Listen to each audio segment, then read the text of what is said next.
വരുന്നുണ്ട്. ഓക്കെ.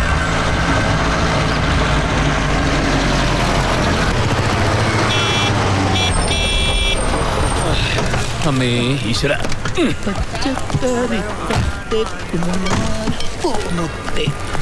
അമീദക്ക പതിവ് ചായ രണ്ട്. എത്തിയോ? പതിവ് പഴംപൊരി.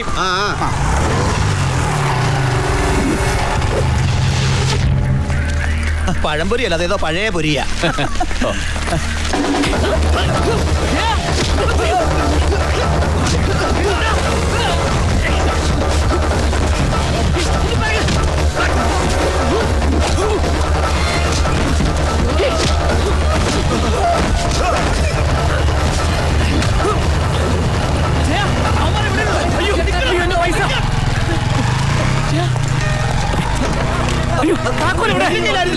കടയിൽ നോക്ക്.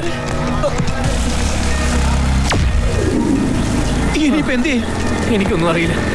നീ മുതലാളിയെ വിളിച്ച് പറ. നിങ്ങൾ പോലീസിനെ വിളിച്ച് എന്ത് കാര്യത്തിന്? പോകേണ്ടത് പോയി. 10 മിനിറ്റിനകം പൈസ അതിർത്തി കിടക്കും.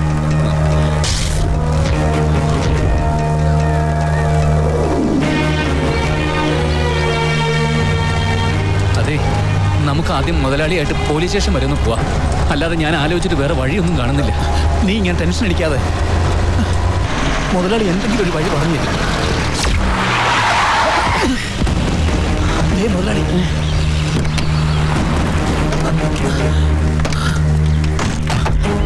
മുതലാളി, ഞങ്ങളെ കാണാൻ വേണ്ടി. നിന്റെ നാടകമൊന്നും എന്നോട് വേണ്ട.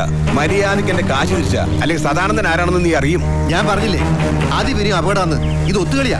നിങ്ങൾ എന്തൊക്കെയാ പറയുന്നത്? സത്യത്തിൽ എന്താ കാശ് അടിച്ച് മാറ്റിട്ട് കടന്നു കളയാൻ നോക്കുന്നോടാ. പ്ലീസ് മുതലാളി, ഞങ്ങൾ പറയുന്നൊന്നും കേക്ക്.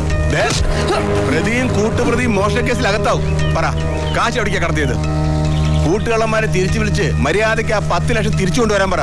ഇല്ലേൽ കള്ളൻ ജയശങ്കർ അറസ്റ്റ് ചെയ്ത വിവരം നാട്ടിൽ മുഴുവൻ പാട്ടാവും.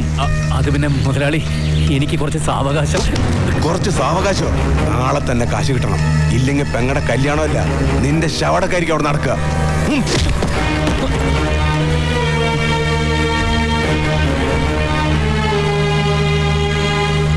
ഓർമ്മയുണ്ടോ മാധവി?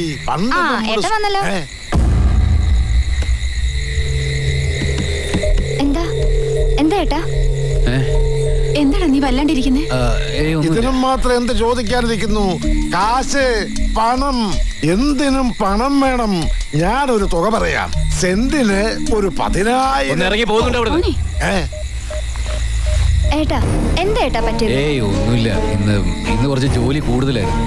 ഈ കല്യാണ ചെലവിന്റെ കാര്യമൊക്കെ ഓർത്ത് ഏട്ടൻ എന്തിനാ വെറുതെ മിണ്ടായിരിക്കുന്നുണ്ടോ? മനുഷ്യന് സ്വസ്ഥതയും തരില്ല. നാളെ തന്നെ കാശ് കിട്ടണം. ഇല്ലെങ്കിൽ പെങ്ങടെ കല്യാണമല്ല, നിന്റെ ശവടക്കായിരിക്കും അവിടെ നടക്കുക.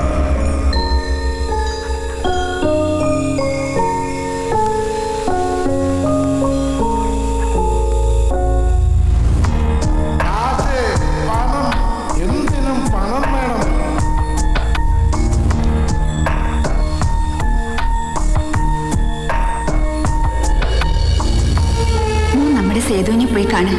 കോടീശ്വരനാ. ഒരു സഹായം ചോദിച്ചു ചെല്ലുന്നതിൽ അവന് സന്തോഷേ ഉണ്ടാവൂ.